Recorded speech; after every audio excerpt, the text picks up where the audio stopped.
Hello and welcome back to another happy hour. I'm Ryan Fring, creative director here at Backflip, and I decided to have a book.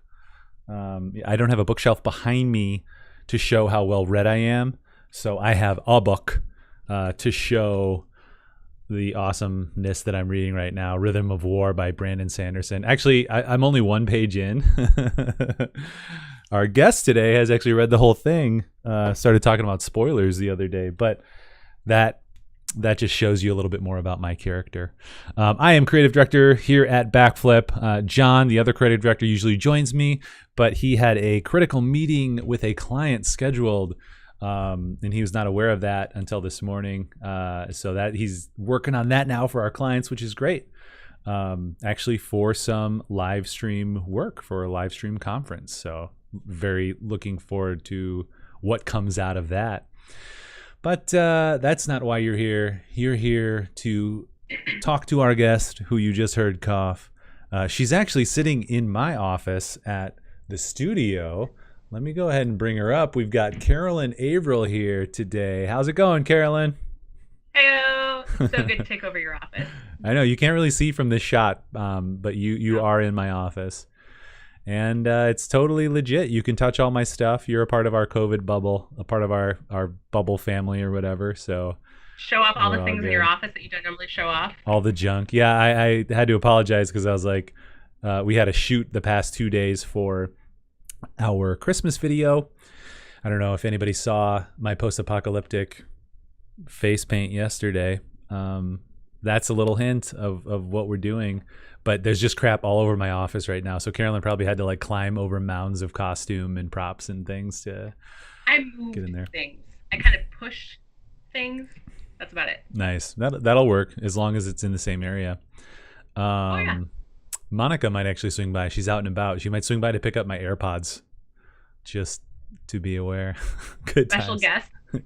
Special guest, exactly. So other than me, the special guest. It's our extra special guest, is what it'll be.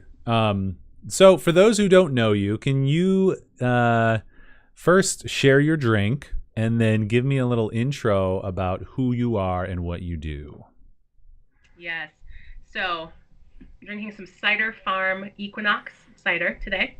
I was telling you earlier, I opened it like 40 minutes ago, and I don't know why. I think that gives something an indication about me. I like to plan ahead, and I don't know why, but I planned so far ahead with my cider, but I haven't touched it. So it's been sitting here in my carbon 4 glass. Well, it's your carbon 4 glass, let's be honest. It's from the kitchen.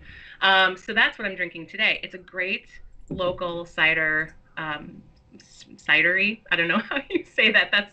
I should know that word. But basically, they're one of the few in town that make cider, and they make a really good product. And the guy who owns it is really nice, like very fun to talk to. So you can go there. He's usually at the bar. Just a good company to support. So where are they located? Today.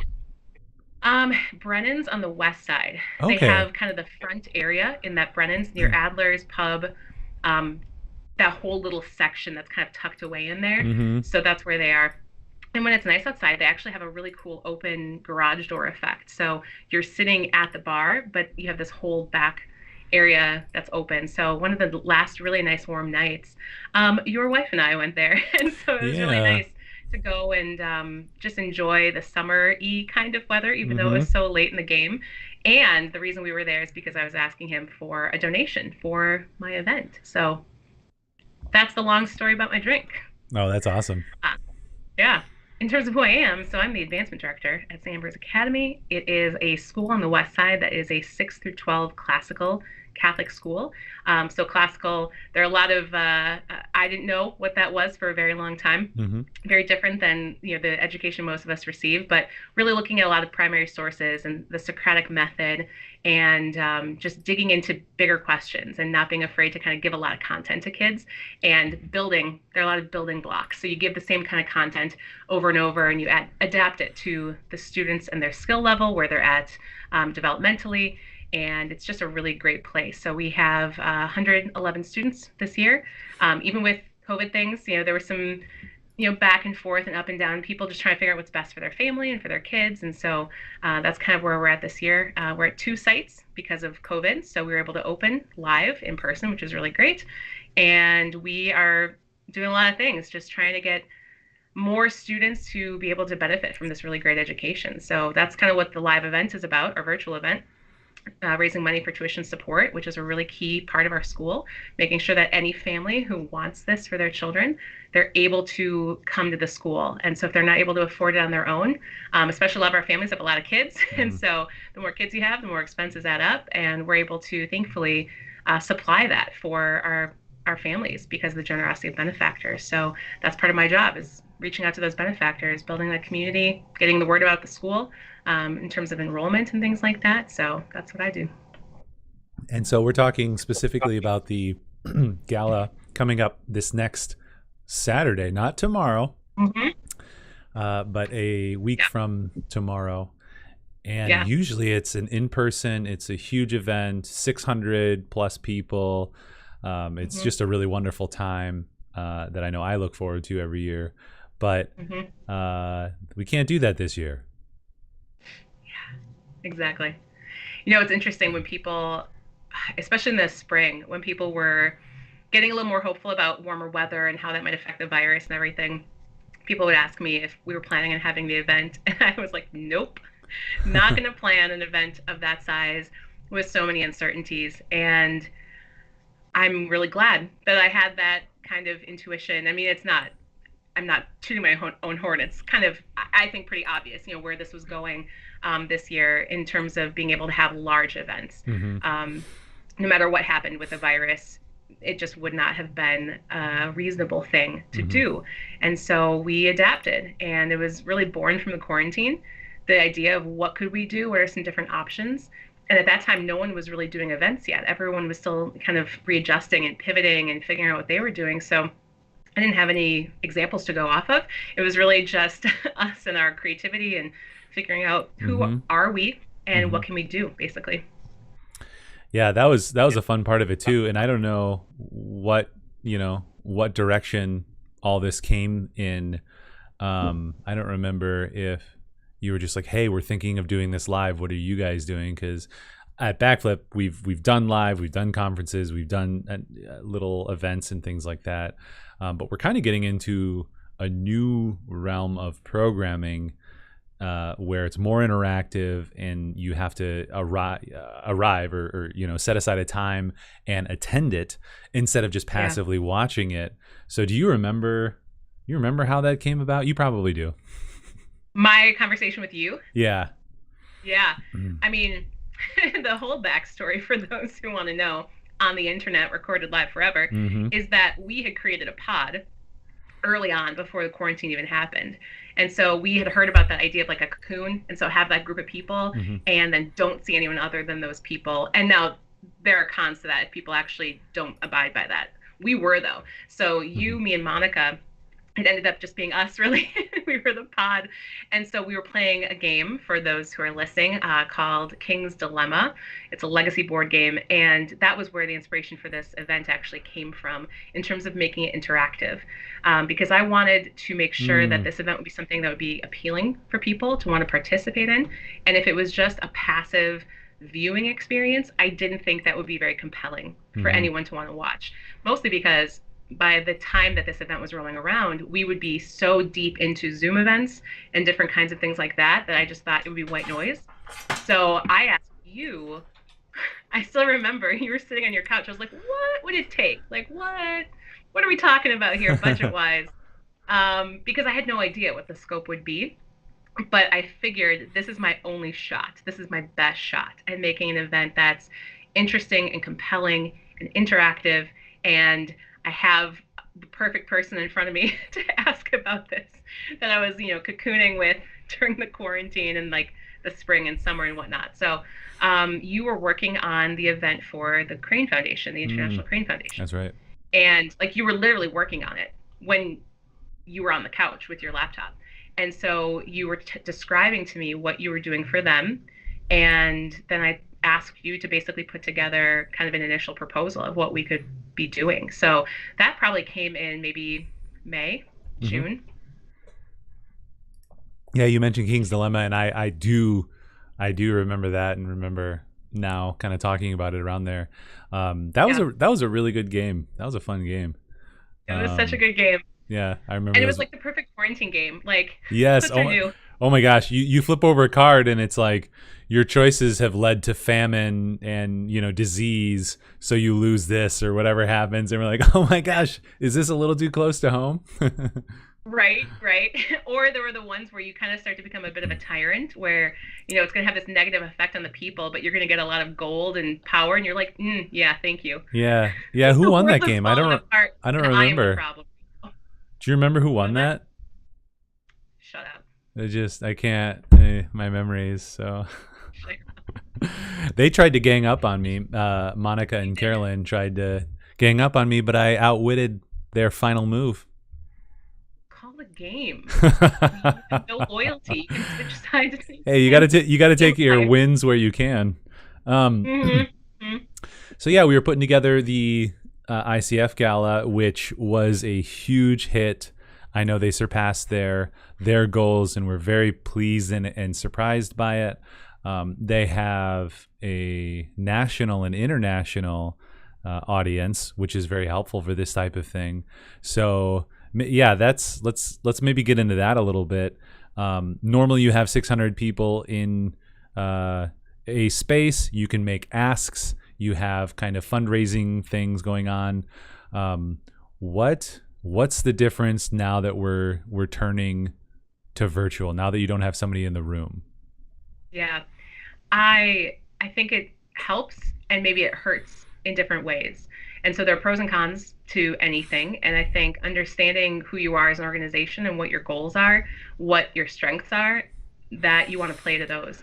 So, if you are thinking about really engaging new people in your mission, virtual events I think are a lot harder in a way, Mm, because the energy of the room is really special when you have that many people who are coming into a space and maybe they don't know really much about you.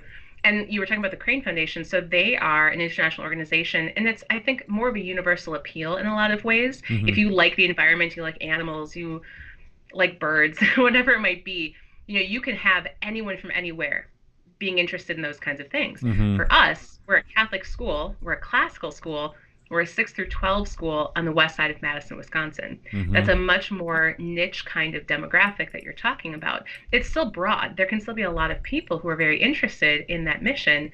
But sometimes it takes a bit more convincing in a way. Selling someone on the mission can take some personal experience that they've had with a student, and then they just see how composed that person is, how responsible, hmm how faithful, how hardworking, and then they think, man, I want to have more people like that around me. I want to support a place that's doing that, that's helping raise these great young men and women. So they have that personal experience. You don't get that as much with a virtual event. And so when you come to the in-person event, they can see the students, they can meet some of them, they hear a testimony live, they're getting to know some of the parents maybe. You're sitting at a table. We would be very diligent about who we put at different tables. So if you hmm RSVP'd for a table, obviously you sit with your table. But if you came, maybe it's a couple, maybe it's a foursome, we would be very intentional about putting those people at a table with other people we thought they would really enjoy. So kind of taking some Right. guesses and letting the Holy Spirit kind of work it out. But, if there was a family who we knew was considering the school, we would put them with another couple who have kids at the school, and they'd be hmm a great ambassador, and maybe they have things in common. And that just really gives you a special moment, a special evening. And I know that from feedback I've received from people. So it hmm works. You don't get that.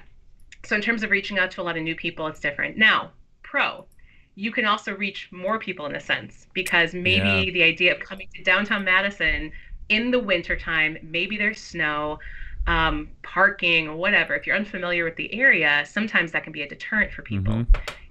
It's the evening, you're kind of settled at home, it's the weekend, you're relaxing. Now you have to get dressed up, you have to go somewhere. So, Got to get depending a on the personality, babysitter. yeah, you gotta get a babysitter. hmm So depending on the personality of the individual, this could be more appealing for some people. hmm They don't have to get a babysitter.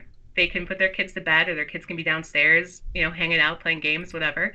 And then they can be watching this upstairs and having kind of a nice date night, having a nice quiet evening, and just the adults, that kind of thing. hmm So there are pros and cons. Yeah, I'm also super jealous because I'm such a home person, homebody.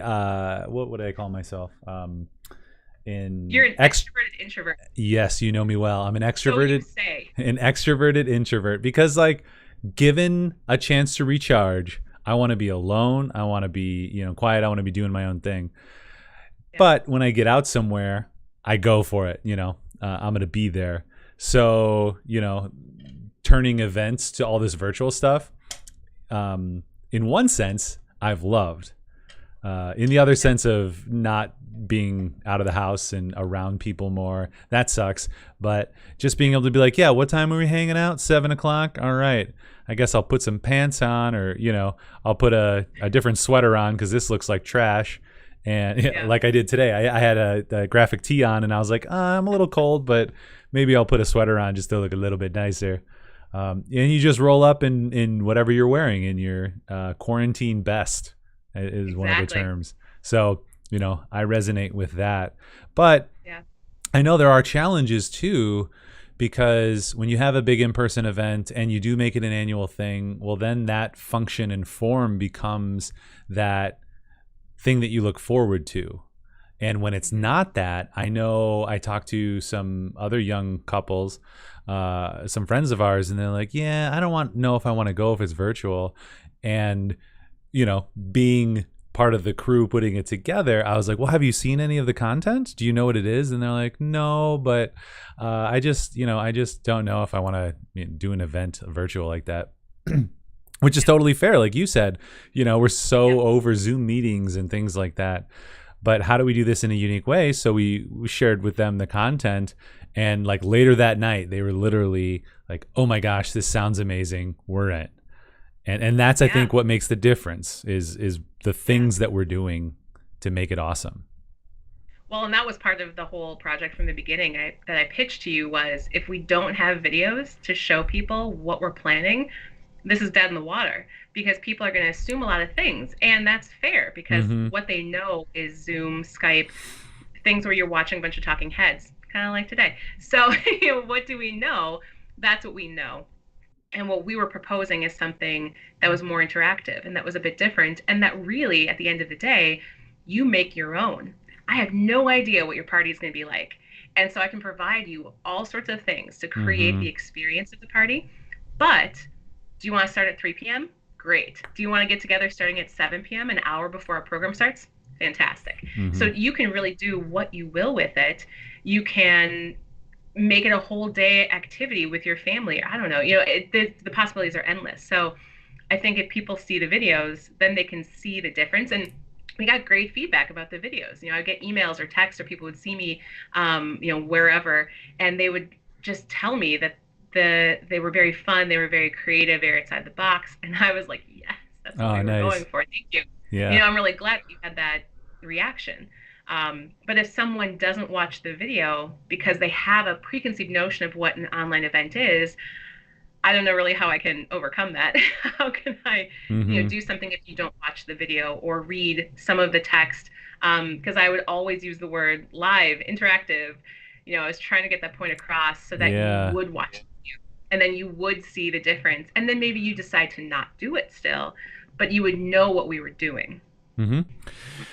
And I think that's, I think that's one of the more interesting parts of this, and what we explored a lot of is how do we overcome what we're sick of and all the stuff that doesn't work.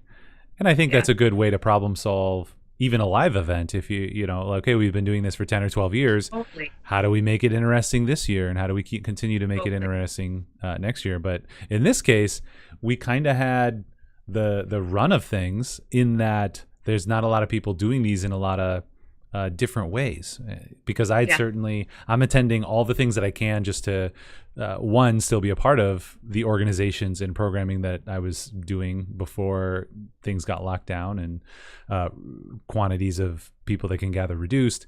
So I'm still trying to be a part of those. And also I just want to see how people with a lot of money are doing it, people with a little bit of money are doing it, people in between, and just seeing, trying to figure out what's best. And there's certainly a lot out there, and I attend several of these. Many times they're industry specific, but just a lot of these things that are put out there that are forgettable, can be ignored, And Yeah. that's problematic. It's come sign up for this and show up, or watch it later, or don't. And Yeah. if you are coming to an event, you're there. You're not going to miss it. And if you're going to miss it, you're going to come up with a serious reason to miss it. And so I Yeah. think kind of the way that you've designed this and we've helped design this is that it's still got that impetus to show up and be there. There's still a ticket Yeah. price, which other people, haven't done in the same way. And with that ticket price, you're getting interactive, badass box, which we've talked about before, with some wine if you're local, and just amazing food if you're local. And then game pieces, interactive pieces, mementos. And that gets revealed the night of, and you interact with the hosts and with the show, with what's in the box. Yeah. And that kind of thing, I mean, I'll be honest, and I knew this going in, but it's very intensive. It's very logistic heavy putting that kind of experience together, Mm-hmm. especially for an organization that's not a business doing this kind of subscription box or board game assembly, that kind of thing. Mm-hmm. And so you do have to be able to take that on, and or to have the people around you that can help you take that on. But I think the end result is going to be something that's so much more enjoyable. Like, it's funny because even though I've been thinking about this and talking about this for, I don't know, 9 months now, the idea when you were describing it to me, I was still getting excited hearing you describe my event that I have been planning, because that kind of thing is appealing to me. I want to participate in something like that. Yeah. And so that was really at the heart of it is, you want to be careful with this line of reasoning, but it's kind of like, well, what do I want? What do the people in my organization want? What would they like? And so if it's appealing, if you go with that kind of customer service oriented mindset, what would people really like? Then you can come up with something that's very exciting and creative, and that will be memorable, not forgettable. Right. And something you spoke to just now too is the logistics of the thing. And I'll sing your praises a little bit, because one thing that I appreciate about you is how, organize is just such a terrible word, but it's you figure out what needs to get done, you write it down, you delegate, and then you check back in, and you do it in a very timely manner. I'm trying to come up with another way to say that makes it sound awesome, because it is awesome. Like, I always say ideas are crap, execution is everything. And you're essentially a master in execution. So that's why I love working with you. So in this case, I'm going to look really, really good, but it's because you took to task everything, figured it out, got it done early, made it happen, and added your own creative flair to it. I'm gonna pull up, let's see, the show and tell real quick. I'm just gonna briefly show through the mega doc. Sure. Yeah, if that's all right. So there's like, we have all the box contents, where it's coming from, who's paying for things, program, deliverables, games, marketing emails, expenses, watch party host team, invitation, pre-event, registration, let's see, boxes, filming, setup and filming schedule. This is my contribution to this doc, the smallest page ever. Yep. Filming prompts, things, video notes, just the most amazing document that I've ever worked with in a project ever. And I think, you're right. Like, in order to pull it off, it all has to come together. And there's a crazy box that you're putting together with, how many items are in there? Is there a dozen items, or like how many things are in there? That's a great question. So there are 5 envelopes, maybe 6, depending on the person. And then there are 5 or 6 items, packages. Well, don't put it up. Someone could. Nobody can see this screen. Okay, good. Yeah, they only see you and me. They could pause it and then see. Yeah, that's why I was trying to rip through that. Yeah. So I want to say it's probably 10 to 12 things total. Yeah. Yeah. Yeah, that's awesome. And like we said, there's kind of the wine, the food, which is just a part of a nice upscale event, and it's It's Yeah. some food that you might not have ever had from Merchant. Merchant? Heritage. Heritage. Oh my gosh, bad Another plug. great restaurant. Yeah. Heritage Tavern, which Yeah. it should be top of mind because I've read all these scripts, and I also have that anecdote of this year we got our anniversary dinner from Heritage and came home, and the children had set the table and like lit candles, and that was the cutest, most precious thing ever. But super unique food from like a place like Heritage, where unless you're kind of a foodie in Madison, you might not know about Heritage and how awesome it is. And you're getting it Yeah. in this event, and that's a part of what's special. What's always been special about the event, but especially this year, is that those experiences, those interactions that you might not be able to do right now, we're trying to Yeah. bring to you. Yeah. Yeah, and with the food especially. So I, as you know, used to run an event that was centered on the activity being a wine tasting. Mm, And that was the hook to get people to want to come to the event, even if they didn't know much about the organization. And so the same aspect is sort of playing into the food a little bit because I had a few people who asked me, oh, well, it's just appetizers, right? And it's true. Charcuterie boards can be a great appetizer. They can also be your main meal. It depends on how you eat. It depends on how you experience food and also what you're used to. And so, in Wisconsin, we have a very Germanic, Irish, Scandinavian, French kind of background. Well, maybe not so much French, but anymore. The meat and potatoes yeah. kind of meal is very standard here, where charcuterie is outside the norm a bit. And so, what I really like about this is that it's sort of an experience for people who maybe don't eat like this normally. It's something very different for them. And we're also essentially going to be teaching them how to do this themselves. If this is something they really enjoy, that they're going to have an experience of it. Heritage Tavern is putting together a sort of how to assemble your board um, list. Hmm. And so then you could go to the grocery store and you could find your own cheese and your own meats and your own whatever, and you could put your own board together. And so it's essentially kind of like a life skill. It's just a little fun thing that if you don't know how to do this, if this is very foreign to you, you'll have an experience of it. You'll be able to imitate this, and it'll be a fond memory of, oh, remember that great event we attended. And I think that's just kind of a fun thing, just exposing people to new things. Hmm. I always appreciate that when people expose me to new things, and I'm able to incorporate that into my life and maybe add that in, do that myself. So that's another element that I just really particularly appreciate with this, even though, it might be outside the norm for some people. It's switching it up. And so maybe you're tired of a chicken dinner coming to an event, a hotel venue or a big event gathering space like the Minot Terrace. Well, we're shaking it up in a big way this year. And so it's just, like you said, it's fun to change things up, to Hmm. give it a little spice, to give it a little something different. So it's not just the same thing Right. every year. Yeah, and I love what you said there too. We're teaching life skills here. How to put together your charcuterie board. Also, Yeah. um, just stressing the importance of interaction. And we talked about that a Yeah. little before, like the passiveness. We don't want someone just to be passive. This is a fundraising event, first and foremost. Maybe Hmm. secondary to that is just a wonderful, lovely event that Yeah. you can provide to the audience. And Yep. part of that is like, again, yeah, we can't do a lot of stuff right now. And who knows how soon we can get back out there and do these really fun things in person.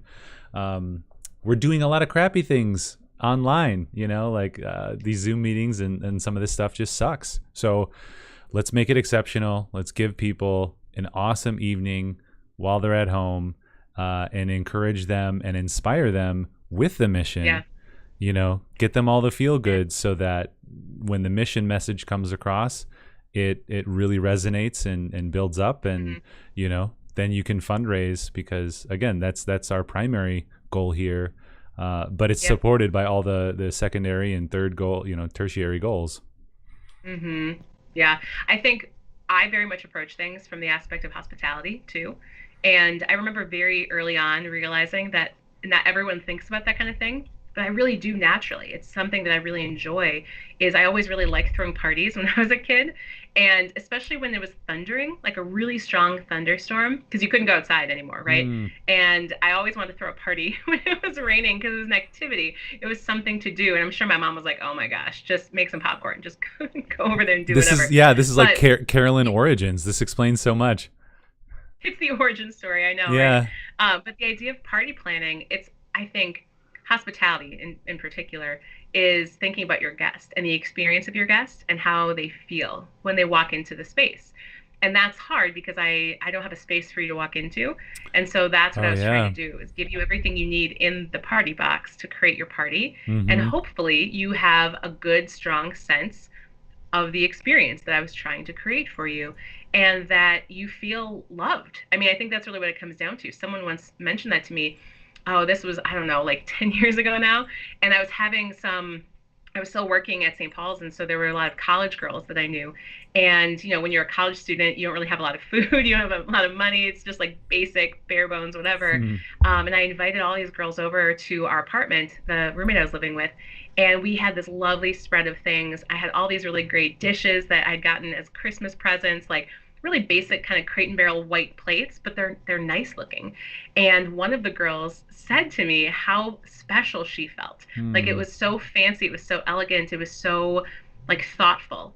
And that really stuck with me that she felt really loved and really special because of this thing that I did that was very natural to me. Like Hmm. of course I wanted to prepare some really fun things and I wanted to use my fun dishes. Of Hmm. course I did. And I didn't really think about the real full effect it was going to have on that person. And then now that's kind of stuck with me. Hmm. And so, what is it that I can do when I host an event to make someone feel really loved and appreciated and special? And that's a real part of community. And so, yeah, we're raising money for this mission. That's really important. We're also building a community. And the stronger you feel that attachment to the community, the more willing you are to lend your skills or to lend your prayer, to lend your financial support. And that builds everything up. And so, it's not a transactional kind of thing. I'm not Hmm. trying to create a fun experience that someone makes a gift. I'm trying to create a fun experience so that they have a fun experience Hmm. and that they feel connected to this place and that they want to support this, that it's just an outpouring of Right. desire on their Right. part. Yeah, and I mean, that's a lot of the idea of marketing, but fundraising, and while I say it's maybe more of the internal idea, like, okay, this is a fundraising event. That's our number one priority. But you're right. Mm-hmm. Like those relationships, that community building, that's fundamental and primary because without that, you're not going to get any of the rest. And so Yeah. it's funny too. We think about it.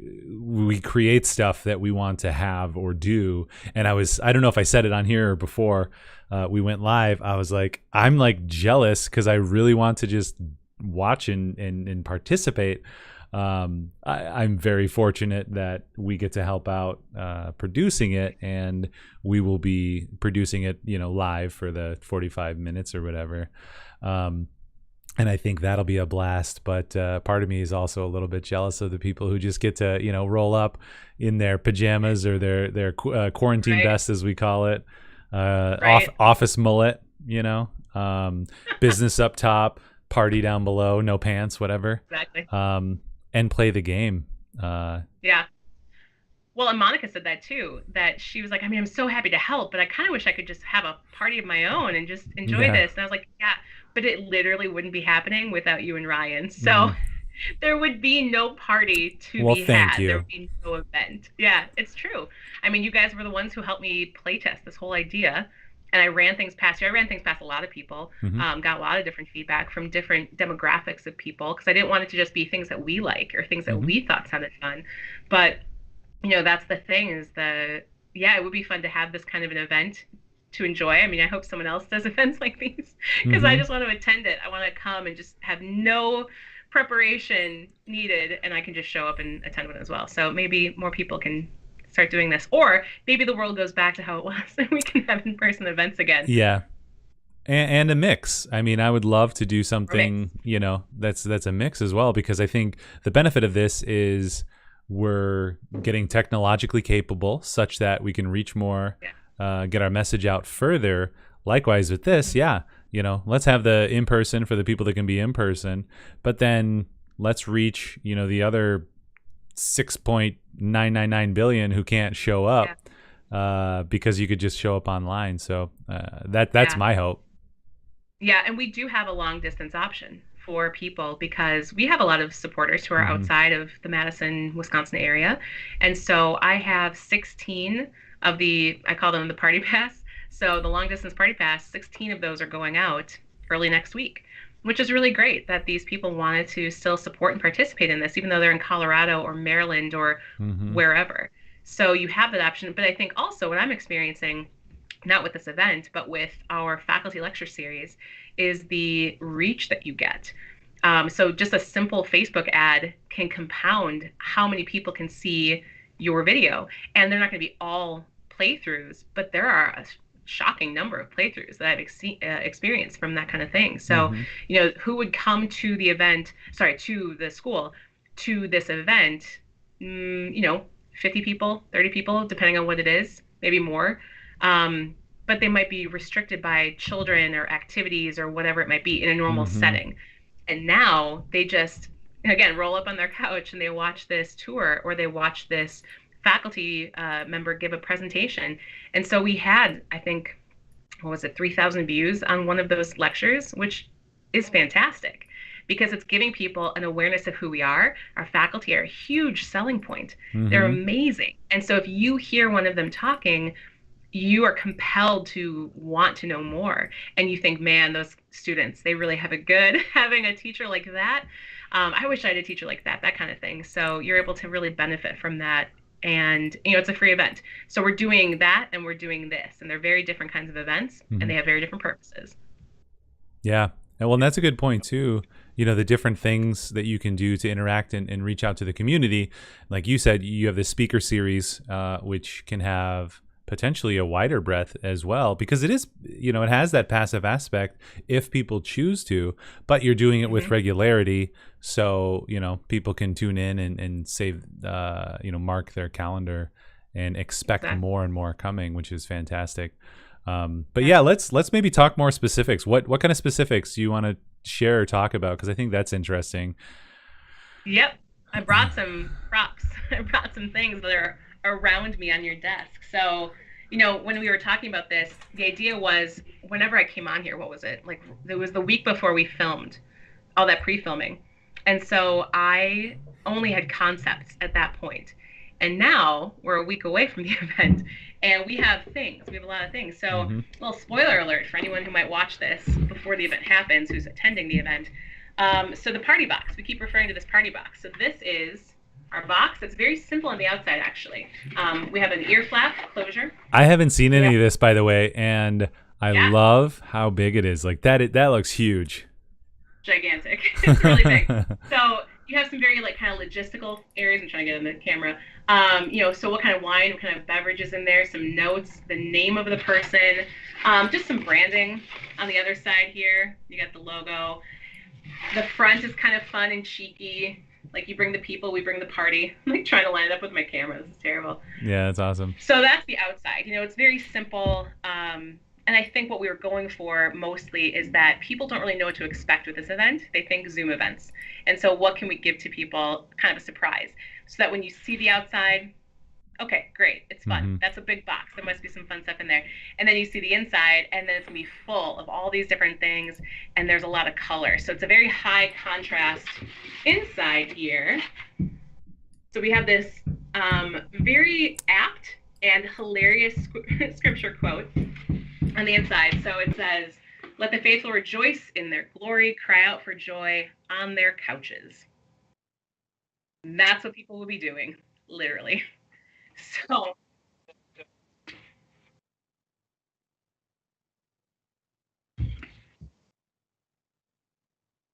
yes, it's Psalm 149, verse 5.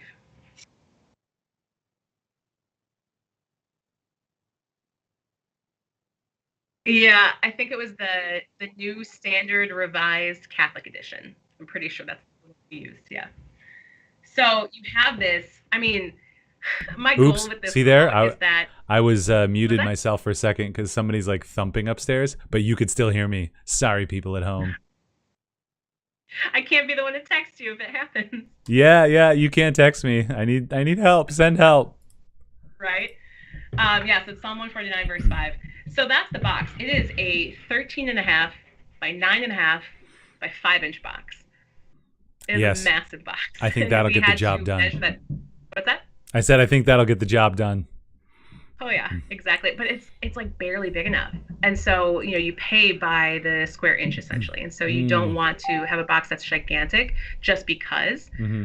So we measured the items. We had to be very specific about, extra space and what we would have. We have this really nice crinkle cut paper. It's like a very fine cut. And so that's going to kind of nest some of these items in here. But it's going to be a full box. So when people open it, it's just going to be a ton of stuff. And on the top, we're going to have a watch party checklist. So it's very clear information about the things that you should do, the order you should do them. So this game piece idea, open packages A, B, C, D, and E. You're really opening the packages right away because it's, a lot of things you need to have the party, to enjoy your actual experience. So there's going to be that direction sheet right on the top. We have, I have these samples here. So these are actually using some really great letterpress numbers. So different size envelopes, different fun little things that we're going to include for people. I think this is upside down. It's a 3. So that is the idea, that people are going to see these different things. They're going to be instructed to open certain envelopes at certain times. And I think it's kind of fun, like what's in here. You can't see through it. And it's numbered and it's kind of mysterious and it's maybe a little weird. And I love it. That's like all things that I really like. So those are some of the other elements in the box. For some people, we are making these great little coasters. So we have this image of Sam Rosamond. I also haven't. I've seen some pictures of some stuff, but like I haven't seen most of this stuff, which is amazing. Yep. On the back, there's another quote. Oh, nice. So it says, "Go, eat your food with gladness, and drink your wine with a joyful heart." Ephesians. What's that? Ecclesiastes. Oh, Ecclesiastes. 9:7a. Nice. So that's another little item. And these are very inexpensive to produce at the end of the day. And it was an idea that I had because again, you're creating an experience. And so for this particular kind of event, this thing worked really well. And it was an inexpensive item that I could produce and I could send to people. And I think they're really going to enjoy it because it's a little touch. It's a thoughtful little touch that's useful. It's practical. So that's why I liked the idea of having these. Again, this is for people who registered early and they had some different perks that they were given. So we have these they're not little, they're as big as my head. These I didn't realize they were that big. They take up my whole head. That's amazing. I know. That was a little bit of an accident, honestly. I just realized how big they were. They cover your head and your hair. Yeah, pretty much. Yeah, it's 11 inches square. Hey, so we got those at my house. We use paper towels as napkins, so all the time. That's perfect. That's the perfect size for me and my family. Yep. So you're gonna not want for your napkin needs the night of my event. You're welcome. Yes. So yeah, those are some of the items that I brought just to kind of show in terms of the execution, like what was the idea. And we wanted something that was going to be kind of mysterious and fun. And so at a certain point, they're going to be told something in the program. It's going to be relevant to the mission. And then this thing inside of here is relevant to that update. And so it correlates to what they just heard about. It's something that's a fun little gift, a little surprise that no one knows about. Same thing with number 4 here. No one knows about this. It's a fun little surprise, just a little gift for the heck of it. And we were very grateful to be able to receive these items as a donated item from those organizations. So, it's not something that cost us anything. And that was another way that we were able to put together a box that was so robust without losing money. You don't want to be spending more money than what you're making. Right. But, there's a certain marketing cost to things, to an organization, to a business. And so, that's a part of it. That's part of why we were spending the money that we were spending, because we do want to create a name for ourselves. We do want people to know who we are. And if they're a parent, to consider the school for their children. if maybe they don't have school age children, that they consider being a part of this as a benefactor. And so Mm-hmm. you want to be memorable. Mm-hmm. Yeah, and you That was a mentioned long explanation. no, it's great. You mentioned the marketing aspect as well, and that's really important because again, there's a ticket price here. You still have Yeah. to you still have to purchase your ticket, and so value and perceived value is very important.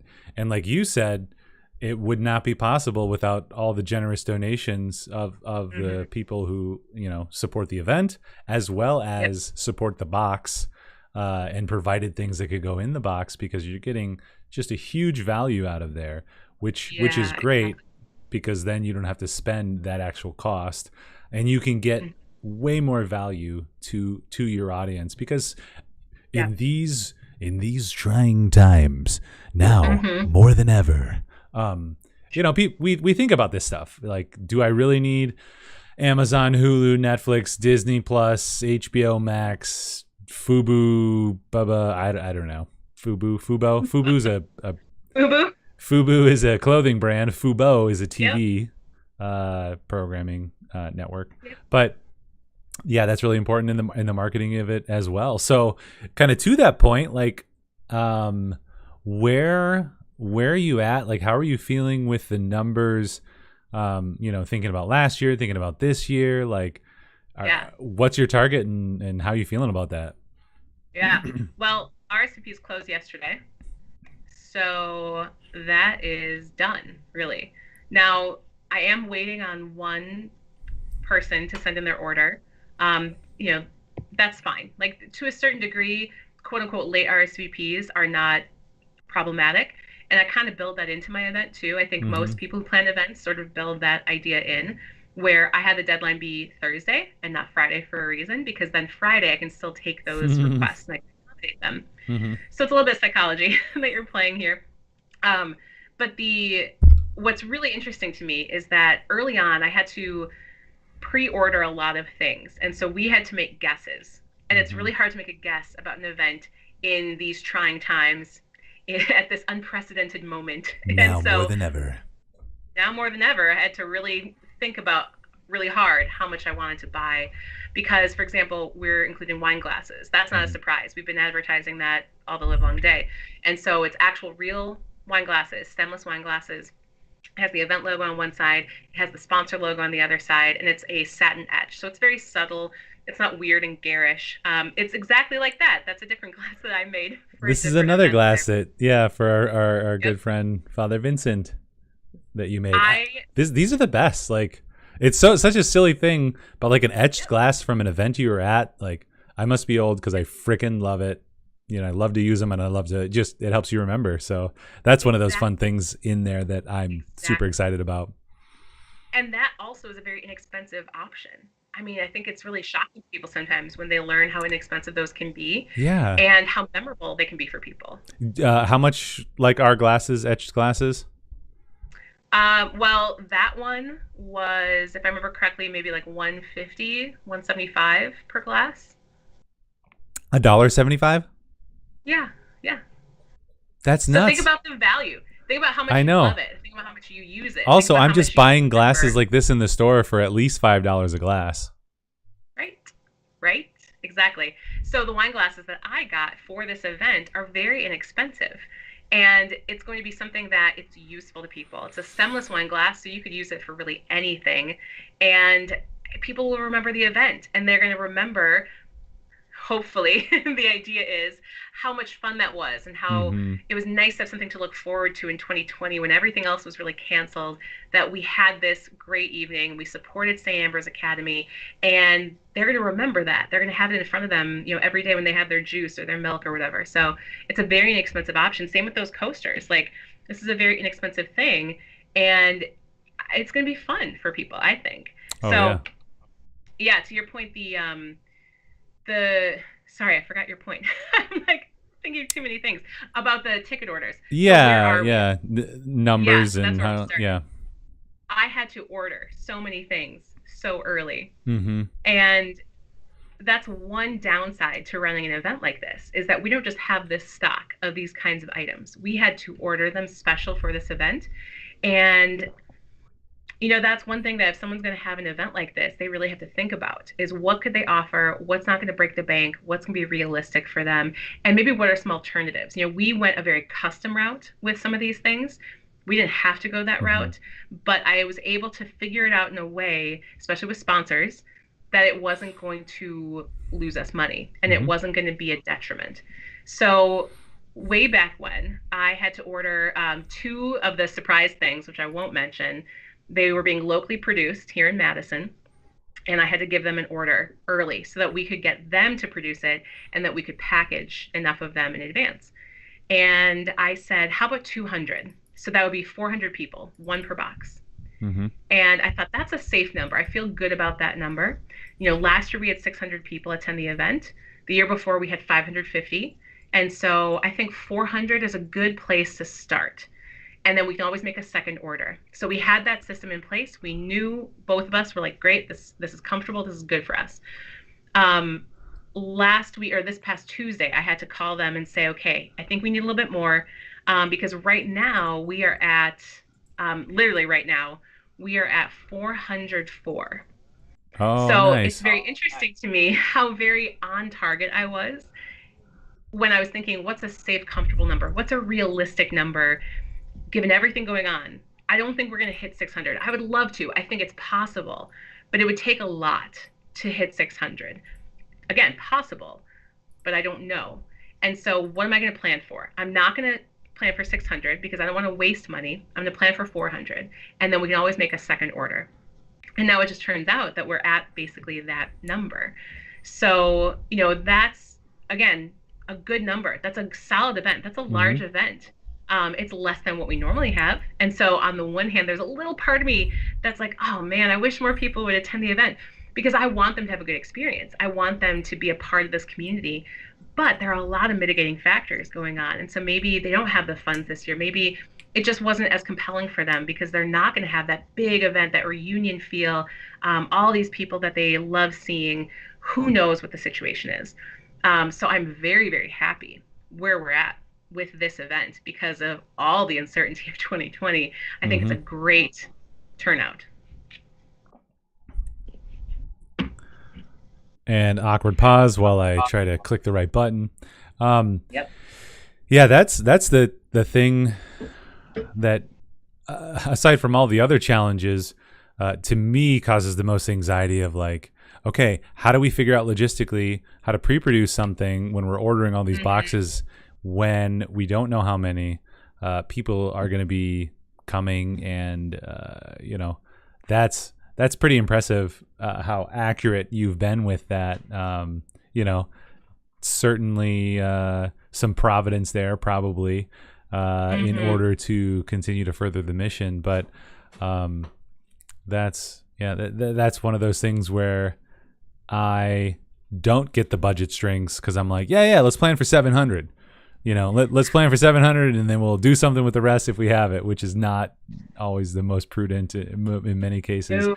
way to handle something. Yeah. Um, Uh-huh. but and this is also probably speaks to the community in a great way, that Mm-hmm. if we do get to 500, or more than we have these special items for, you'll have some way to handle it, and people will Mm-hmm. will be okay with that. People won't be like, hey, where's my other thing. Well, the Like, it's RSVPs just are such a great closed. great So, community. I'm thinking yeah. somebody's gonna be like, hey, I got 100 people. We're all separate, but I got 100 people. Probably not going to happen. I mean, if it did happen, I could accommodate for it it because we just have, it'd just be these some late boxes. nights. It would be, these boxes had to be really early in terms of the production. Hmm. And so I do have more boxes. I do have more glasses. Those things that came really, really early, I had to kind of order up in those quantities. Glasses, we can use those. They're not really as timely anymore. The boxes, I don't really know what we're going to do with the extra boxes Hmm. because, again, they're very specific. But oh, I almost said it. I almost said the secret item, one of the secret things. Yeah. So, one of these secret items, it is the kind of thing that we could give to someone as a gift and we could mention that it was at this benefit dinner, and they would be delighted to have it, and it would last. So, we can do some things with those extra things. We don't have a ton of extras of those, but we do have some. Right. And also you're just such a sociable, engaging person that, you get these things that other people wouldn't be able to get. You make these asks for these components that are in the box, and people are very happy to provide them. Yeah. And I think that's part of it with like us too. Like we've helped in some capacity in the events you've done, for the last, I don't know, 10 years or whatever it's been. But this has been very unique, and I think it's been awesome for me, and hopefully it's been awesome for you guys, that you guys are actually able to hire Backflip, so we can provide, just the people, the equipment, the, all the design and video and all that stuff that one person couldn't do. But then also on the side, just by the fact that we hang out all the time, you get several volunteers that are super engaged. So if you ever want to produce something more inexpensively, just become good friends with the people. Or conversely, if you ever want to go to do cool parties and go to the coolest events, and all you have to do is help out, meet someone who does those type of events, and just provide whatever services you can. So we're in this symbiotic relationship. Exactly. That's been amazing. You were talking about the budget too, and I think that's a really interesting point, because St. Ambrose is very much a shoestring budget kind of school. We're 18 years old. We're a small school. We're independent. So we don't have a parish. A lot of Catholic schools have a parish attached to them, and they get a lot of money from that parish. Right. It's very subsidized. And so that's great. That's a good model, and it works. But we're an independent school, and so it's a very different model for us, where if we want to be able to offer tuition assistance for families that would not be able to send their children to this school, they don't have the funds for it, then we have to find it from somewhere. And it's not going to be a parish. It's not going to be, we're 18 years old. We don't have some kind of massive endowment or anything like that. So, that's where we do very much operate on a shoestring budget. And I think with that comes a lot of creativity. What can you do for the money? And so when I mentioned those coasters, it's a very inexpensive item. And so I thought, for the bang you're getting for that buck, that's worth it to have something like that. And again, we have this sponsor money. And so that sponsor money was going to be able to cover some of these things. If I didn't have sponsors doing as much as they are, I would not be having this many items in this box, because it would be very imprudent of me to use benefactors' money for something like that. Having too many of these items, I wouldn't feel comfortable with that. And so when I ask a specific benefactor, or my colleague asks a specific benefactor, would you sponsor this item? And they sign up for it willingly, that's a whole different ballgame. And then you can really, advertise their company, their support. That's good for them. They get the word out about their company. And so like you said, it's very symbiotic. So on the one hand, like we're benefiting so much from what you're doing, and you have some content. You have a little bit of extra stuff in a way. It's a small thing, but it's a very symbiotic thing. I think that's what I like about working with organizations like yours, is that it's a partnership.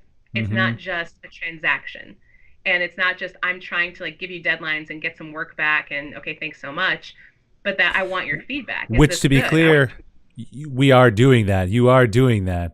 And we are hitting those deadlines, but you are. Yes. But I do also want the feedback. Right. Just like when I asked Hannah for something, or even here's a good example.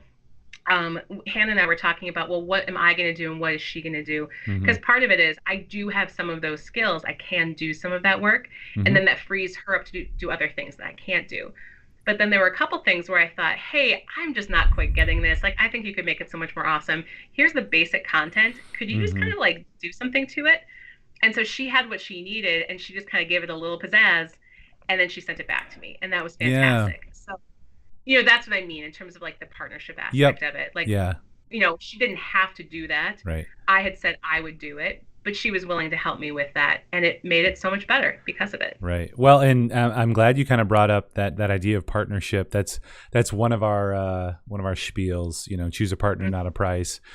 We in the area are priced more kind of median. We're not the most expensive. We're certainly not the cheapest, but we like to find partners who we can do exactly what we're doing like on this project, where we can work together on the goals. We can provide ideas. We can take your ideas and run with it. But at the end of the day, we're just serving the need. And you're right. Like you said, you had on your task something, and, you know, we specifically had 8 print items in the budget or something, right? And you know, we do that so that we can say, okay, well, we think it costs this much work and whatever. But at the end of the day, with a partner, if you have a question, if you have a need, if you say, hey, can I get help with this? We're going to do that. You know, we're going to go above and beyond. You know, the only difference would be is if you asked us to produce a second event within this first event, we'd be like, well, that might be a scope change. But otherwise, you know, it's in everybody's best interest. But interest aside, like, we just want this to succeed. We want it to do so well. We love the mission. I love St. Ambrose and this event. So, you know, that's how partners work. Yeah. Well, and from my end too, my perspective, I don't know if I ever even verbalized this to you specifically, but I knew the value of what I was getting, and I knew that that was your mindset, and that I could count on that when I needed it. And so from my perspective, I also didn't want to abuse that either.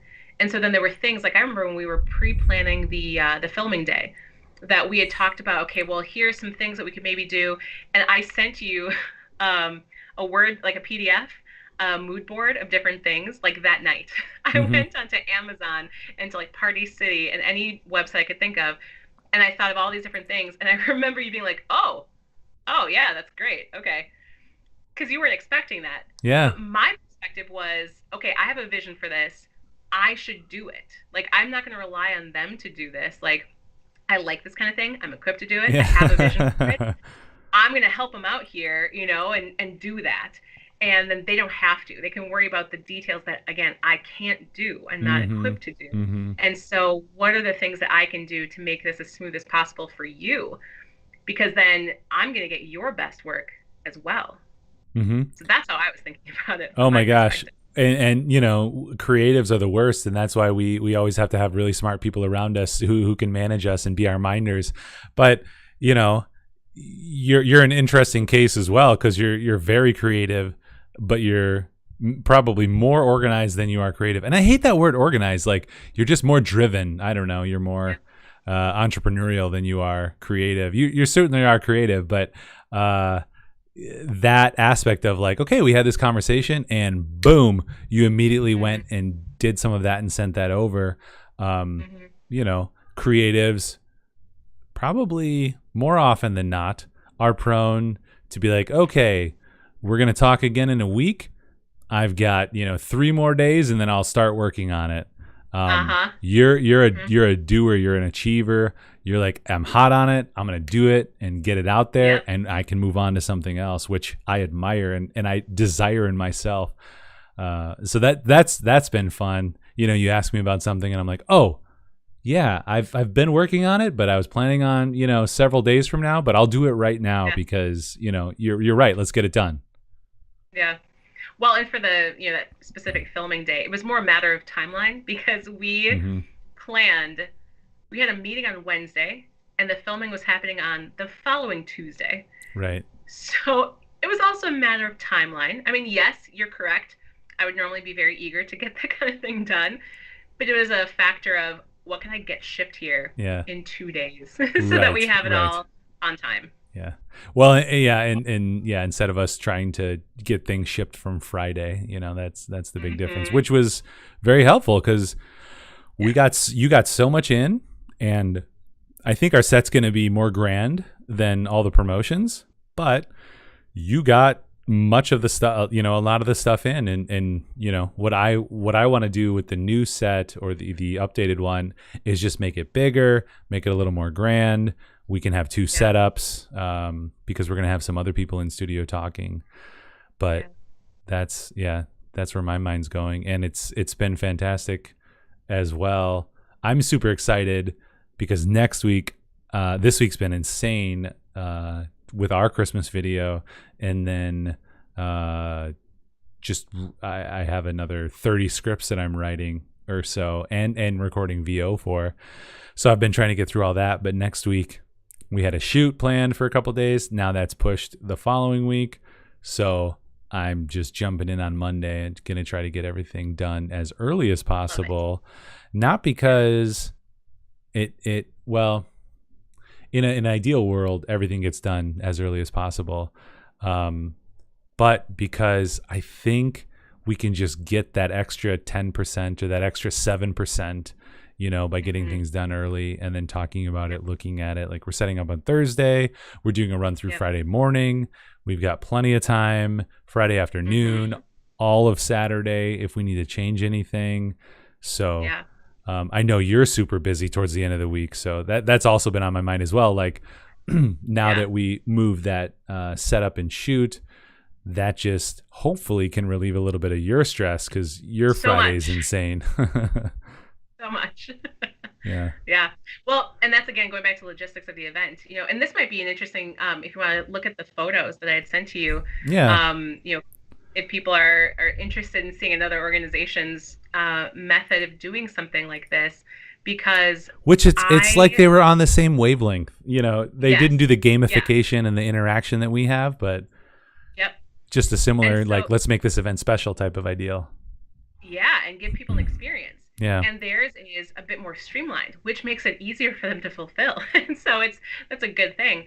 Ours is a lot more custom. Now, I have a lot of parents who are a part of the school who are incredible, and they're very generous with their time.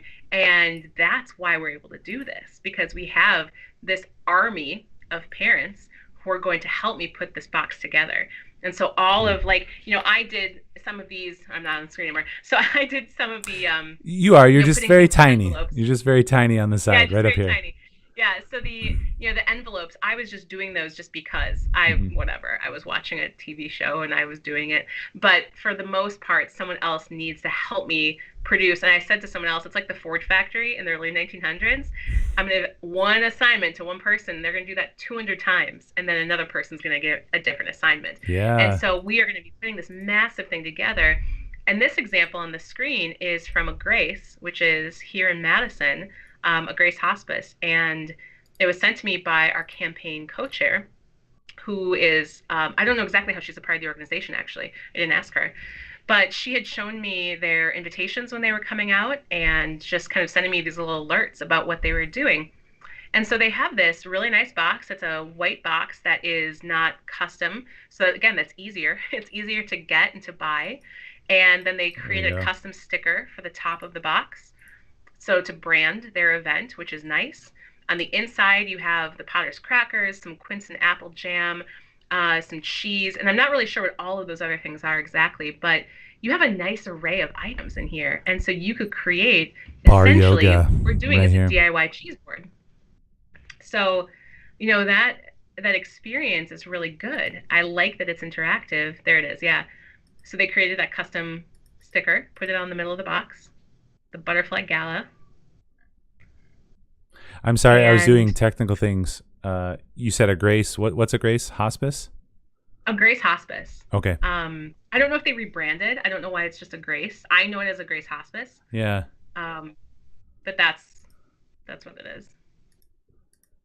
Yeah. So that's a lovely, very simple little design there. Yeah, I just thought it was a really nice presentation. So that's why I sent those to you as an example of what someone else is doing, and specifically someone else here. Yeah, so then there's a bottle of maybe Prosecco, some kind of sparkling wine. And they have a branded card, which gives a little bit of introduction to their event, which again is just a nice touch. That's very nice. So that is a much more simplified route. And I mean, that's still work to put all those things together, to source those things. And maybe they got some of those donated, which would be fantastic for them. I don't know, obviously, what the inner workings of the event is, but those are very local things. You can see there's a bar 3 pass in there, so I'm sure that was donated. So you can get those kinds of experiences put together in a different way, still give people an interactive option. Yeah, and this is like, what, a quarter the size of our box? I don't know. I Not mean, maybe not throwing shade anywhere, but I was it like, looks this looks much smaller than the box that you just showed me. I mean, it's pretty big. If you know how big those crackers are, I would say it's maybe like two-thirds the size of our box. It's I'm like legit. looking at it Yeah. to my side. Yeah. I would love to show your diagram, but I think your diagram also lists what's in there. Because you have a It diagram does. of the box, right? Like how I to have put a it new together. diagram. I have a new diagram of the box that Oh. I don't think I didn't upload it to Basecamp, so you wouldn't have Oh, access to that's that. okay. Yeah, we don't have Yeah. to share all the secrets. You got to Hmm. attend. So if I'll boost this post as well. We get anywhere from 5 to 50 views on any given Hmm. video live, and then afterwards we'll get several hundred in the couple weeks following. Up to 1,000 or something. So I'll boost this as well. So let's also encourage anyone who's watching this who wants to participate. You should totally get the full box. Sign up for the full ticket. Pay for the full ticket. You can't because we closed You registration can't. yesterday. Now that I'm You keep thinking about promising it, you can't. You keep writing checks your body can't I cash. know, I know. But what if somebody calls and they reference, I watched it on Happy Hour, I want to go. Can we get them in? I mean, depending on the day, I would do it. All right. Follow up If by it's Saturday morning, Wednesday. Follow up by Thursday.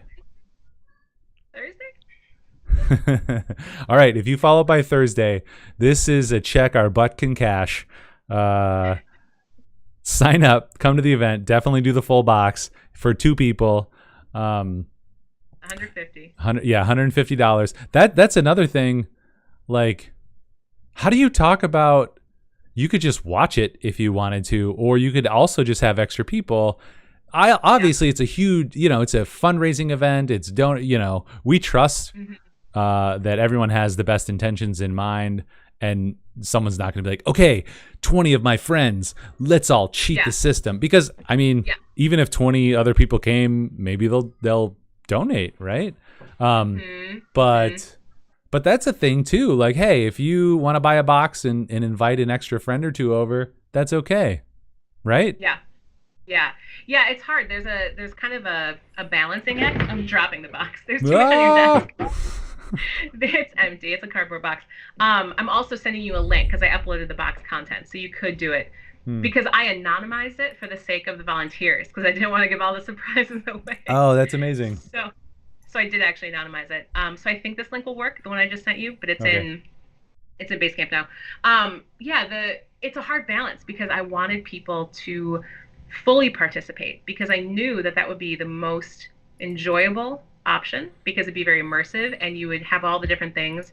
And if you only watched the program, you'd be missing out on certain things. You wouldn't have those items. So like, this is the program. I have the proof next to me, and we have a couple games in here. I mean, it's again small things, but you wouldn't experience it. So like, I had it's the difficult crossword. So it's actually a crossword puzzle that a friend of mine who is an alumnus of the school, he created this crossword puzzle. And it's one of those things that if you like that kind of thing, if that's an activity, let's say you're eating dinner with your spouse, you're participating in the event, it's something you could do over dinner. It's just a fun thing, optional, whatever. If you get them all correct, if you finish it and you send it to me, we'll have a prize. It's just like a Mm-hmm. fun experiential thing. So you wouldn't get that if you were just watching it. However, like you said, maybe someone participates in that way and then they get to know the mission more. That's a good thing. Maybe they watch it and they bid in the auction. Mm-hmm. That's a good thing. Mm-hmm. Maybe they watch it and they make a donation. Again, really good thing. Right. So you want to have the full experience. You want people to buy into the event, but you also don't want to dissuade people if they want to just watch the event. And so it is on YouTube Live. Anyone could watch it. Mm-hmm. Anyone in the world could watch it if they found it. So we had an FAQ on the website, and we did have a little section in there about how many boxes would I need if I want to have some friends over.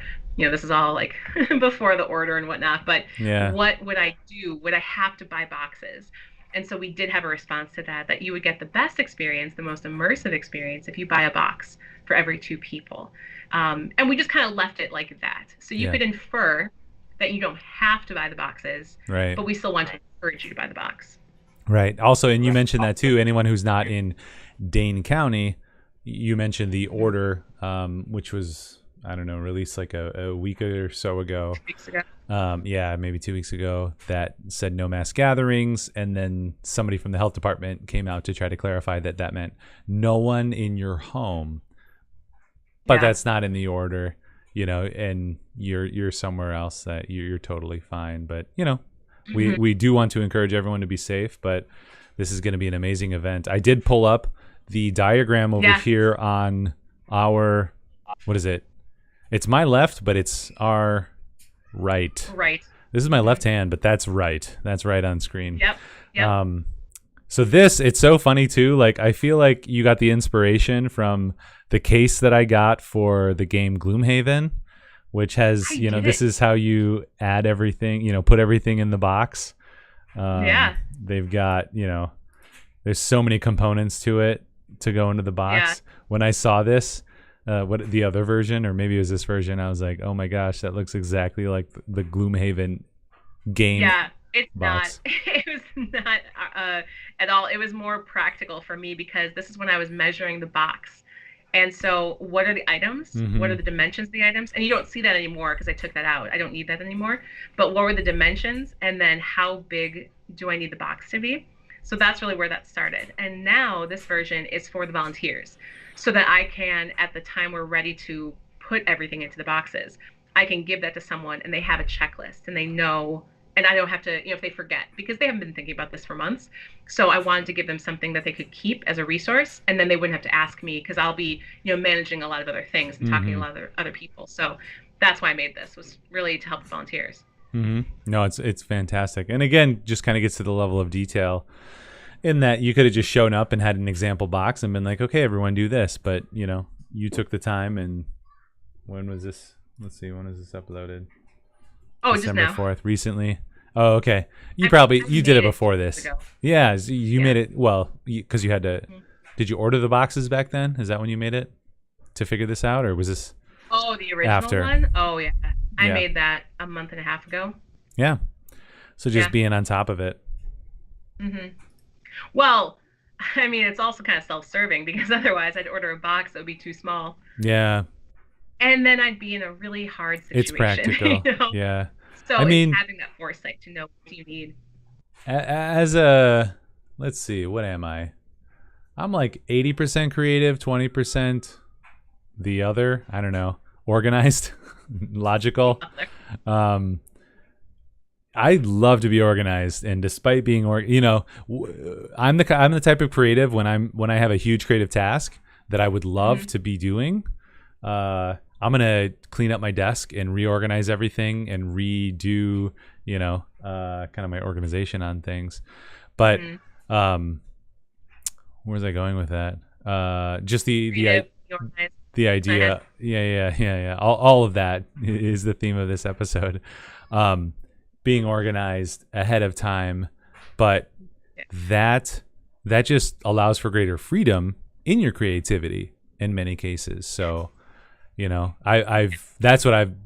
of the big things I've been working on, maybe professionally over the years, is just like trying to stay organized with my tasks and get them done early, so that I then have the freedom to explore more creativity with more time. Certainly there's something with creativity when you're down to the wire and you're like, I have to make a decision, and you're at a moment in time that you've come to through all your experiences, and so those decisions you make are quintessentially you. However, with more time, you could probably make it a little bit better, right? So that's one thing that's always been top of mind for me. So I appreciate seeing stuff early, and I'm like, oh damn, that's, we have a deadline in a week for that, but you got your part done this week. Let's get going, let's do it. And again, I think I say self-serving, it's really not, but it's to make my life easier. So I make these things everybody's early to make my life easier later. So I'm not rushed, and I'm not regretting something, missing something, that kind of thing. And then also then to make the experience better for the volunteers so that they're happy and that they feel good about their part in what they did. And then especially to make it good for the customer, the client, Right. whoever it is. Right. And so to have a box that if it was too small, what would I do? I'd have to take something out. Well, then what about that sponsor? You know, they paid for that thing. So then Mm-hmm. how do you accommodate for that? You have to buy something else to Right. fit that other thing inside of it. You know, you could just get into a weird rabbit hole of having to find a solution for a problem you created yourself. Mm-hmm. I want to avoid that as much as possible. And so that's really where things like this came from. The Megadoc, the all of this kind of stuff. I mean, it all came from me trying to organize my thoughts so that I could create the best thing possible Mm-hmm. and that I would be able to really readily go back and like if you look at the Mega Deck, there's like links to specific vendors so that I could just go back and click on that and I know Yep. exactly what the product Mm-hmm. is. And I don't have to think back a month before, what was I doing? What Yeah. did I Where did want? I save that? Where did I write that down? Yeah. Yeah. Yeah. Yep. Yeah, no, I mean this is a case study in I think how to execute something like this. Be prepared, and you like you said, it's about that audience or that customer to have the best experience. In order to do that, you got to figure stuff out early. You got to figure it out efficiently, and the more early, the more efficiently you can figure it out, the better it'll be when you produce, because like you said, there are so many moving parts, Yeah. and so many other people who are helping, and that's also another reason why the organization is probably fundamental and core to this process. Yeah. Yeah. I mean, like I have a volunteer. She had a baby 2 months ago, and she's working on these for me right now. Oh, But that's it's an awesome. easy project for her to be able to do. She emailed me and said, "Do you have anything I can do?" And I Congratulations, said, "This stamp is mama. the perfect, right? Yeah, Yeah, it's her fifth child, nice. and so this is the perfect kind of thing that she can go into her basement. You know, all of her kids are upstairs, you know, doing whatever, or they're asleep at night, and she and her husband can work on this. Hmm. And she's been thanking me for giving her a fun project. I was like, Oh thank yeah. you. Yeah. You're doing me such a big favor because this takes a long time to produce these envelopes for Oh the my ink to gosh. dry. And if I Right. had to do this next week, it would be, oh my goodness, such a time crunch. So Yeah. she's doing me this huge favor. We had another parent volunteer who wrapped and did something else to one of the secret items. And that's huge, having all of those done so early. We don't have to do that next week. So it was really nice to be able to Hmm. find those people who just had the capacity and Right. they had the availability. And so they helped me out, which is really, really helpful. Really nice. Yeah. No, those are two different words. It's fine. It's not Yeah. redundant. Normally we Works. we do. I mean, I love alliteration, but it doesn't count if you use the same or similar word twice. Mm-mm. Um, Yeah. Help me out. Very helpful. But okay, so that's awesome. It's only possible through the community, right? So it gets back to that idea of the community, and it's Yeah. right. It's a fundraising event, but fundamentally, it's about the community. I mean, we Mm-hmm. want to go real deep. It's about Jesus. It's about our relationship with Jesus, and these are all parts of that goal, ways that we can get there. We can Yeah. educate our children in a certain way that hopefully set them up in the best way to be the best citizens, to be the best Catholics or Christians that we can. Yeah. And in order to do that, we have to come together as a community now more than ever in these Exactly. unprecedented times. So, Well, it gives me an opportunity to get to know them better too, mm, because, you know, these are women who I consider friends. And, you know, 2 years ago, 2.5 years ago, I didn't know them. hmm I hadn't met them yet. But when you work on projects together, when you have a goal that you're all going towards, yeah, that's really a fundamental aspect of friendship, of community. right. And so you're able to work with people and walk alongside them and help them. And even one of them called me this morning and it was so sweet. She's like, I just wanted to call. It was just like a little prompting. I thought I want to call Carolyn and see how she's doing. How are you doing? hmm And that's so thoughtful. Like, that's so nice, you know? She's not just some volunteer. Right. She's someone who we're in a community together. Yeah. And that really means a lot to have that kind of support. She was supporting me. She was helping me very, you know, tangibly, but she was also thinking, oh, how can I help her? How, you know, just to vent or just Right. to, maybe I have a thing I need help with that she could help me with. So she was just reaching out, which is a really lovely gift. And that thing you mentioned right there, I think is so critical. That idea of like a shared labor, you know, maybe not initially a labor of love, but because we are laboring, you know, there is that love. And I wonder, like, I think we were fast friends. I don't know how many years ago, 17 years ago or so when I came here, 16 years 16. ago. I think you say like 2004. I came here in 2003. And you always say like, yeah, we met in 2004. I was still involved in St. Paul, so I feel like I probably met you earlier. But we met in Share Library. No, I remember when we met. Oh, all right. Yeah.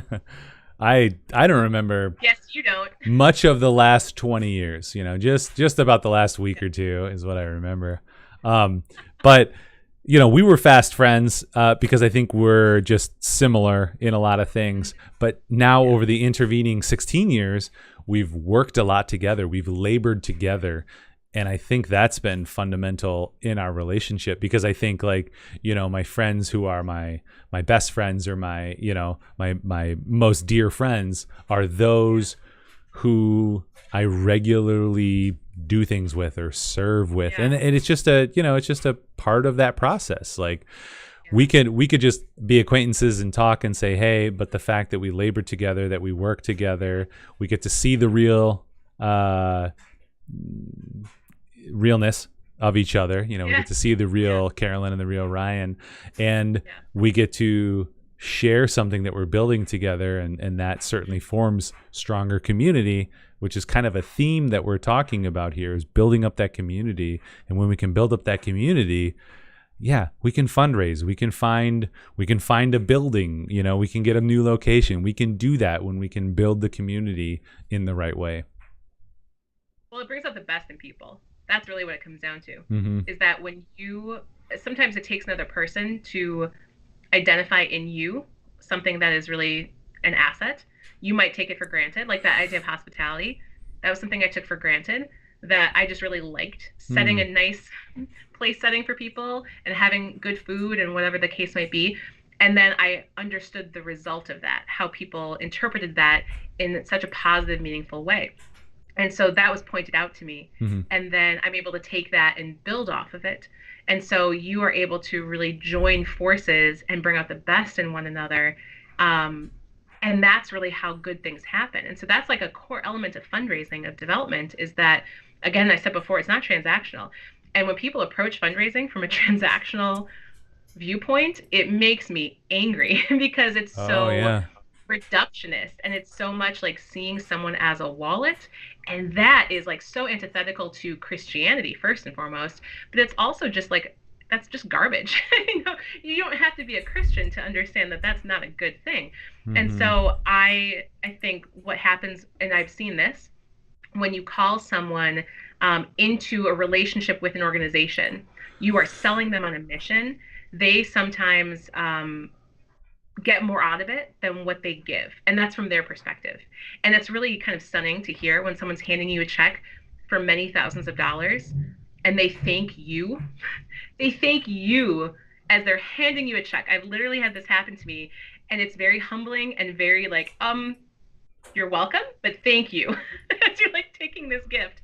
And so that's a really, I think, beautiful moment that they have so much that they've received by their generosity. And that's the kind of conundrum of generosity that people have to experience. It's hard to understand, but then when you experience it, that you get more out of something when you really give of yourself.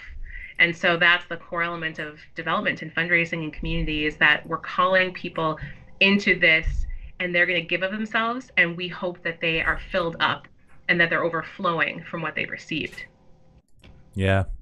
Well, and that's me. Oh, sorry. I keep going to this random guest one. I keep clicking guest one because normally I have a guest and John's here, but since you're there's no John, you're John. Yeah, I keep clicking the wrong button. But I think that's a very just great way to end it. You know, on that idea of community and building together and sharing and being engaged, because that's all that we're trying to do here. We're trying to build something together when we can't be together. Often Hundo P will do. You haven't said it yet today. I not. You know what? What did I? Yesterday I said it a few times. No one really cared. I was like, oh, my true friends are not here. It's my favorite phrase because it's so ridiculous. Yeah, I say it because of you now. Oh yeah, 100%.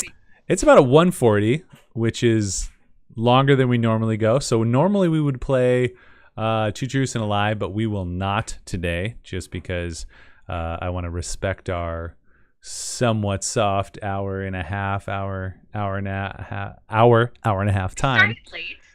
We started a little late, so. Yeah. Tack on 7 minutes times 3 is like 21. You know so what I was really looking forward to? I was really looking forward to finding a way to shoehorn in a reference to the Dead Eyes podcast. Oh, yeah. My favorite thing ever. You haven't shared. Yeah, you haven't shared. Like, let's see. A couple weeks ago, there was a lot of Deadeye, a lot of recommendation about that, and then we saw you the very next day, and you kept talking about it, and then maybe one more time that week, but then I haven't heard about it since. Well, when we were outside, it was a nice night, and there was a movie night against your garage, and I was telling you about it, and then Monica came back out, and you were like, oh, and Carolyn talked about this for 20 minutes. When it had been maybe like 5. So I stopped talking about it because you extinguished the flame of my excitement. Oh, get out of here.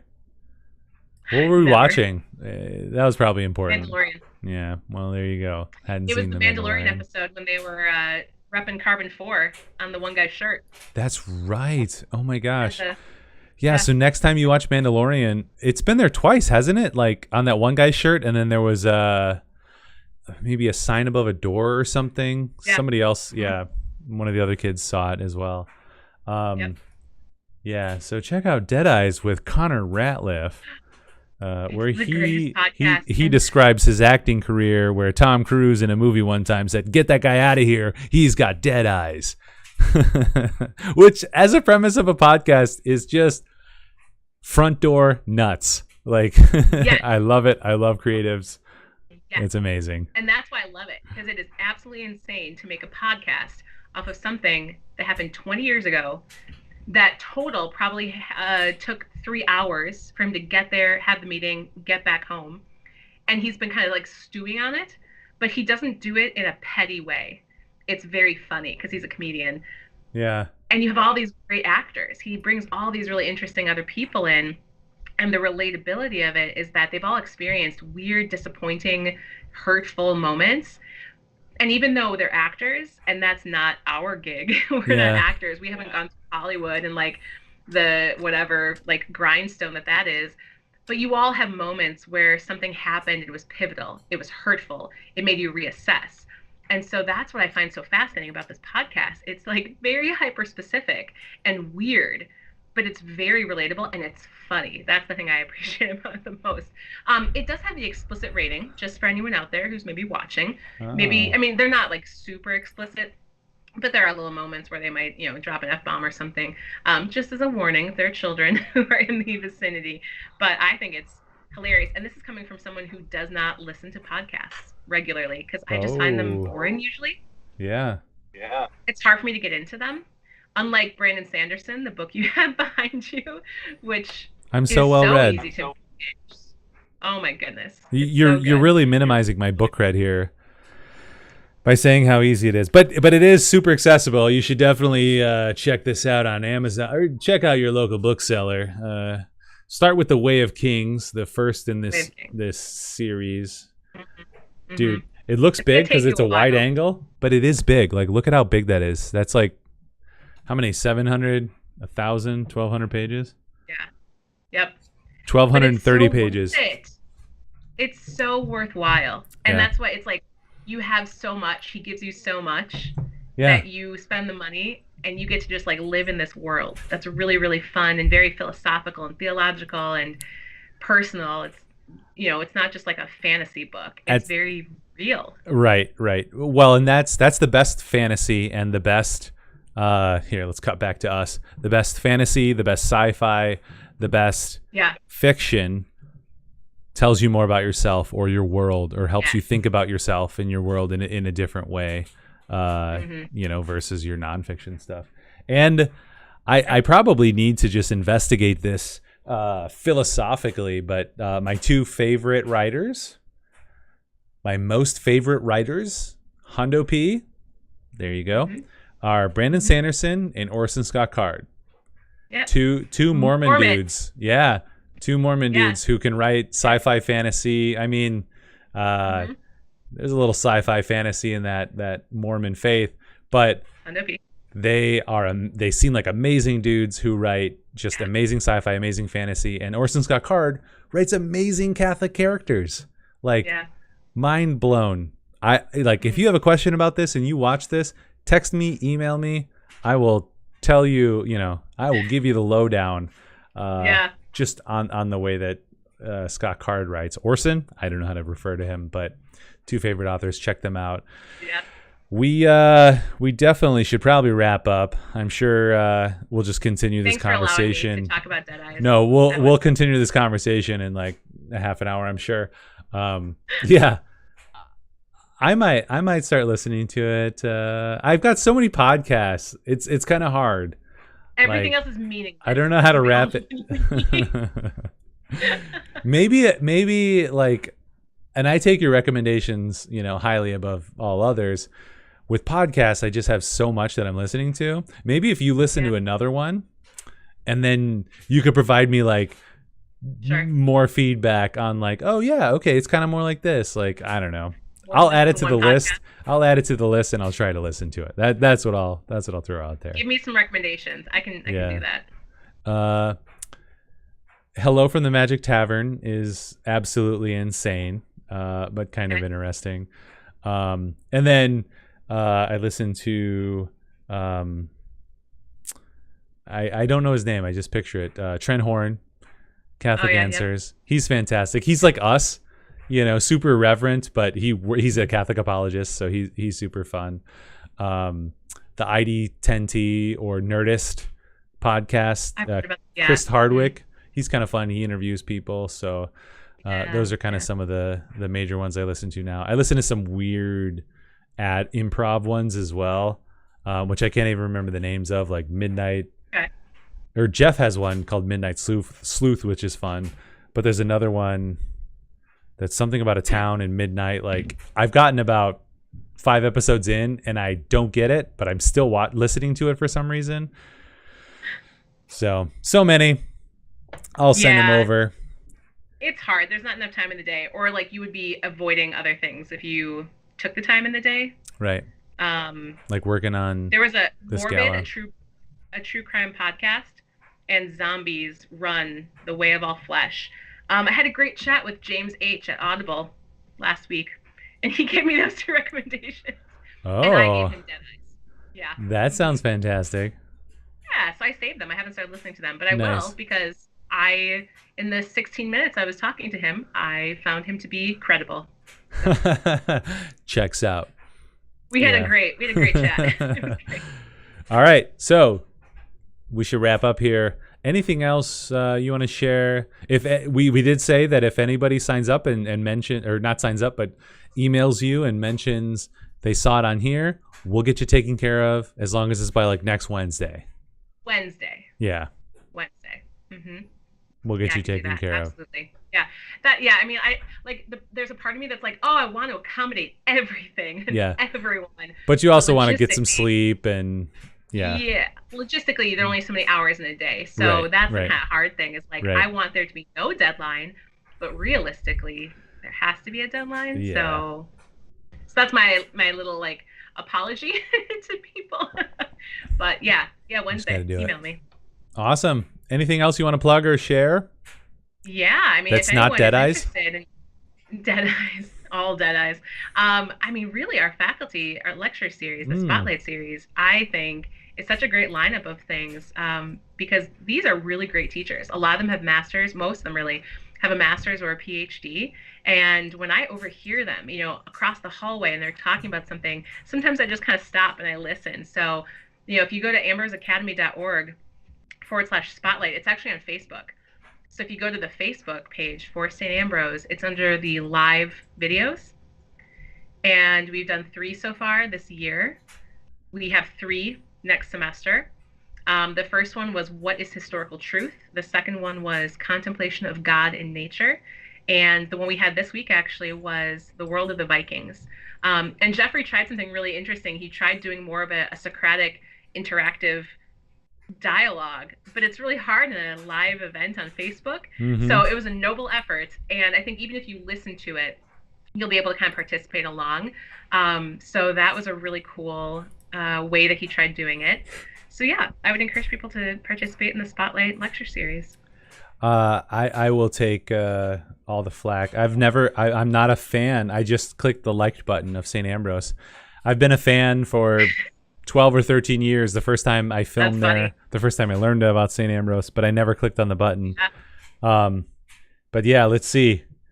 Here's your video. We've got this very popular, oh man, Contemplation of God in Nature has 1.3K views. Yeah. That's amazing. Yeah. And then we got World of Vikings here. That was new. Yeah, that was the newest one. And then what is Classical Education? So if people have never heard about Classical Education, what the heck is it? That's a really great one. It was actually filmed here at Backflip Studios. Oh, nice. 3K views. That's awesome. Yeah. Yeah. Thanks, Facebook ads. Thanks, Facebook. Check it out. Yeah. Come to the event. That's it. By Wednesday, let us know. But yeah, thanks, Carolyn, for coming in and telling us all the behind the scenes, including price and how difficult but rewarding this type of thing can be. Hey, that's what work is. Work is sometimes difficult but rewarding. So if it's not, I mean, not that it should be difficult, but you know, when you're really putting effort into something, it's worthwhile. And that's a really good feeling. Awesome. Well, thanks so much for coming on. This was awesome for me because we hang out and it was just so much fun to just chat with you. And I didn't have to try to learn a new board game, which I do like, but takes a lot of mental energy. So this was very fun. Thanks again. You're welcome. Thank you. All right. We'll see you next time. Next week, we have Sarah Cohan coming on, who is an entrepreneur in several different ways. She's coaching businesses in Chicago and across the country on how they can be more successful based on her own story. She was a former teacher who created a teaching network and then now helps other businesses do amazing things, you know? So she is amazing. I've worked with her for many, many years now, and I'm so excited to get her on the show. So tune in next week, Friday at noon for that. And again, thank you, Carolyn. I didn't mention I'm always drinking Terramana. Thank you for coming. You didn't mention it's your birthday tomorrow. Oh, it's my birthday tomorrow. That's right. It's like it's almost my birthday octave. So for the next 8 days, we'll celebrate. And yeah, drink your Terramana. Thank you for tuning in. Thank you, Carolyn. And tune in next week for another great episode. Bye.